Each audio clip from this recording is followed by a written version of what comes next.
This is Voice of Ethiopian users which coming and participating in this parliament. Yes. Just I would like to ask you what kind of concern this meeting have for Ethiopian people? I think this is not just any building. This is a European Parliament.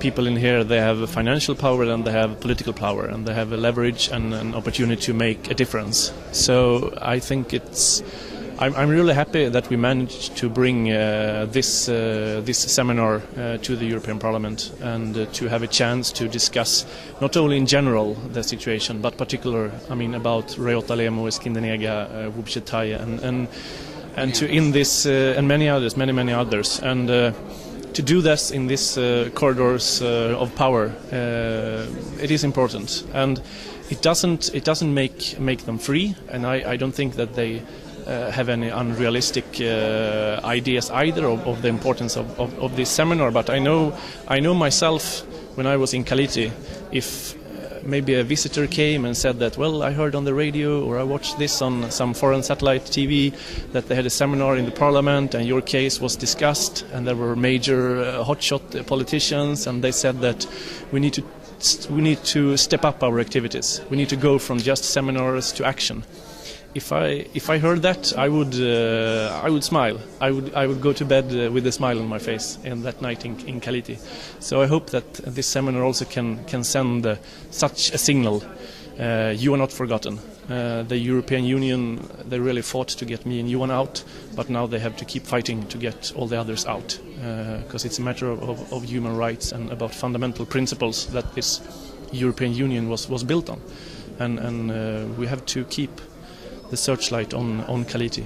So basically it's just a big ISO to I saw you when you are talking there especially about Kaliti prisoners, and you are very impressed and you look very sad. What impressed you on that? What was your view on that during your speech here? No, it brings back memories. It has I have to pay an emotional price, but not paying. Not coming here and not speaking and not remembering would feel even worse. Because I feel, both me and you feel that we survived. We saw things and we survived, and we were in a hellish prison and we survived and we get out with the story. And as a journalist, that also means a responsibility to tell that story and to keep reminding people of Kaliti. So if I was an Ethiopian and I had been caught in the desert, I would be shot. I wouldn't be here today, and I had an opportunity to. Yes, you say it there, yeah. Yeah, I had an opportunity to live, and I got my freedom of expression back, and I have to use it. But we need.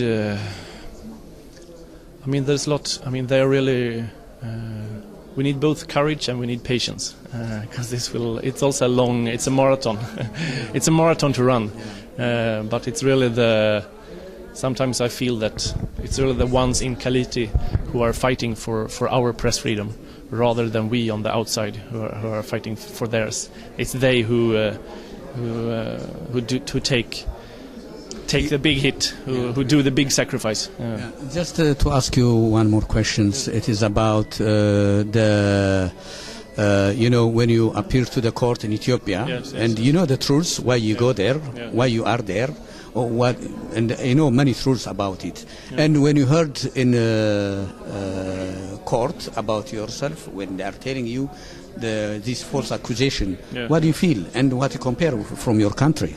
No, it was Kafkaesque. I believe that even though Ethiopia was not a Swedish democracy, I still believed we would get a fair trial. I was surprised that they fabricated evidence that they didn't follow their own constitution, and that surprised me and of course disappointed me. The trial was Kafkaesque, and it was an international scandal that we were sentenced for 11 years for doing our job. For talking to both parts of a conflict. So it's not that was a political theater. It was not a court session.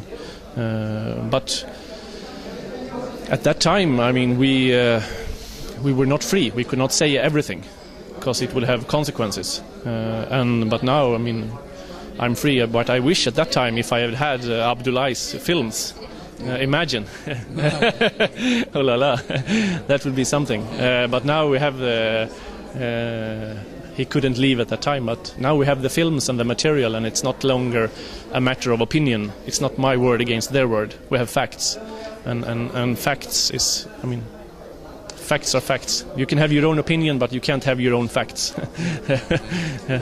You were too when you entered to Ethiopia, and yes. And one of your friend. Yes. Many times I didn't see him in TV or in this kind of like this meeting. What is the problem? Can you tell? No, he's a photographer. He speaks with his pictures, okay. And he feels that he didn't have the chance to take pictures while in Kaliti, and to take the camera from a photographer, it's really a violation. So his desire has been to regain his strength and ability as a photographer. But he's in Sweden. We do most things together, and but he was in Bulgaria now. He just got back from Bulgaria. And he was also in Bangui in the Central African Republic, covering stories there, and in Namibia. So we are both working and traveling a lot. So he's. We always discuss. I talked to him before I came here, and I will make sure to bring him also in the future. Yes. And what do you expect from this meeting? For the second step, what it will be? Because, you know, the Ethiopian government is abusive. We know everything what they are doing. The Ethiopian regime is killing people, torturing people, yes. and many other things. So the corruption, also the social abuse, and land grabbing. All these things, as you see, is everything in Ethiopia. So, what will be the second step of the European Union? What do you think that? I think they need to demand access to the Kaliti prison, to have an independent investigation team to go to the prison, to visit the prisoners they want, to talk to them in privacy. And I also think that they should demand an international investigation into Ogaden to see for themselves and assess the humanitarian situation in Ogaden. I think those two are the practical steps that needs to be taken now from the politicians. Thank you, Mr. Martin, for giving us for the Ethiopian users. Still, I think we will contact with you for some other things. And thank you very much. Thank you.